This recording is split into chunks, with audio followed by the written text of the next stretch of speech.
제12장.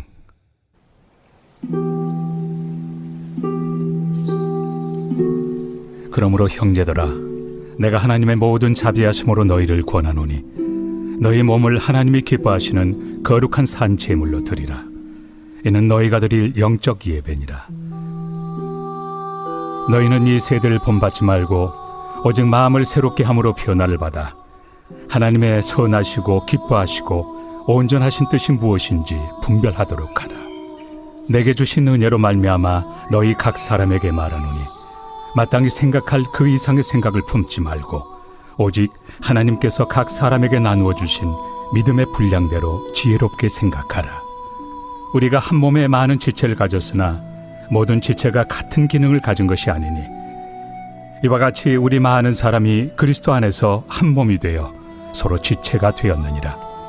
우리에게 주신 은혜대로 받은 은사가 각각 다르니 혹 예언이면 믿음의 분수대로, 혹 섬기는 일이면 섬기는 일로, 혹 가르치는 자면 가르치는 일로, 혹 위로하는 자면 위로하는 일로, 구제하는 자는 성실함으로, 다스리는 자는 부지런함으로, 긍휼을 베푸는 자는 즐거움으로 할 것이니라.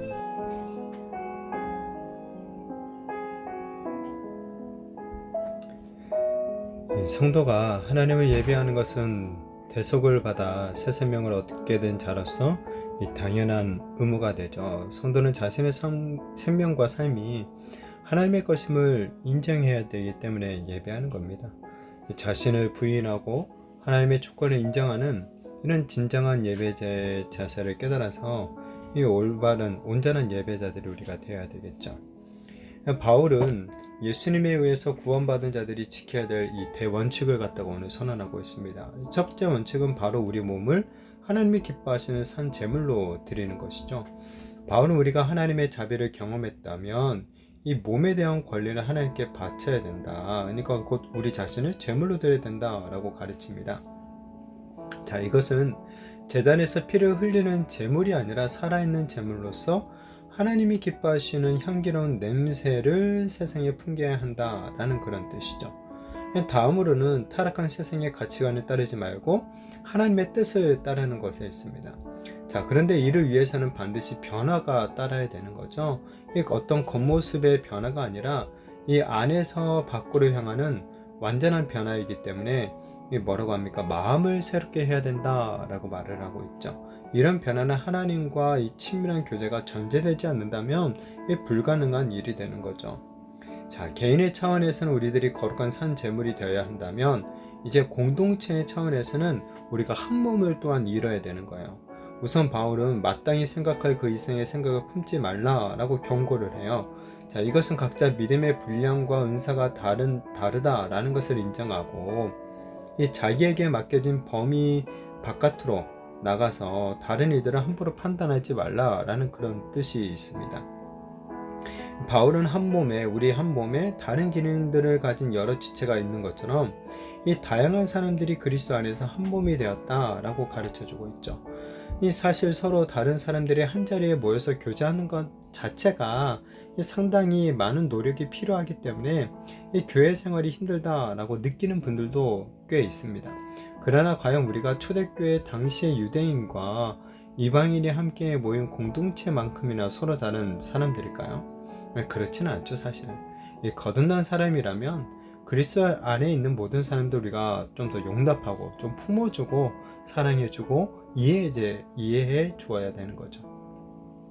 바울은 교회 내에서 다른 은사를 가진 사람들이 있다라는 것을 인정하면서 이 각각의 은사를 따라 사역하고 섬길 것을 또한 가르칩니다. 이 애언, 섬김, 어떤 가르침, 위로, 구제, 다스림, 긍휼 이런 등등의 은사는 이 교회에 꼭 필요한 은사들인 거죠. 그렇다고 해서 어느 것이 어느 것보다 더 높거나 더 낫다 이렇게 볼 수도 없어요.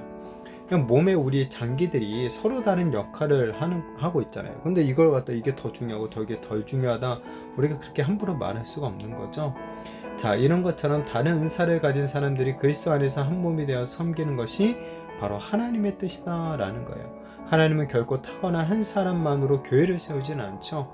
각자의 은사를 사용해서 이 겸손히 섬기는 사람이 많아질 때 비로소 그리스도의 몸된 교회가 온전히 세워져 가고 성도들이 그 안에서 진정한 연합을 경험할 수가 있게 되는 것입니다.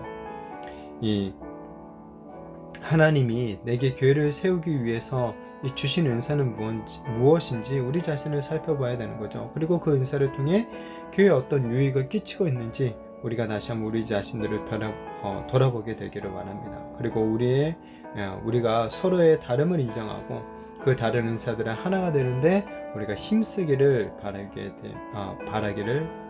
되기를 바랍니다. 자, 오늘 본문의 가르침은 우리가 주님 앞에 갈 때까지 절대 잊어서는 안 되는 기준입니다. 세상에서 우리가 어떤 직업을 가지고 어떤 활동을 하든지 간에 하나님이 기뻐하실 만한 거룩한 산 제물이라는 인정을 받아야 되죠. 또한 신앙생활은 우리가 절대 혼자서 하는 것이 아니라 이 공동체를 이루어서 다른 사람들을 용납하고 사랑함으로써 이루어지는 것이다 라는 사실을 잊지 말아야 되죠. 우리가 좀 부족한 부분들이 있고 우리가 연약한 것들이 있지만은 정말 하나님께 우리가 인정받는 자들이 정말 되어지기를 바랍니다. 그래서 우리의 삶 전체를 통해서 하나님이 기뻐하시는 그런 영적 예배를 온전히 드리게 되는 저와 우리 모든 성도님들이 되시기를 예수님의 이름으로 축복합니다.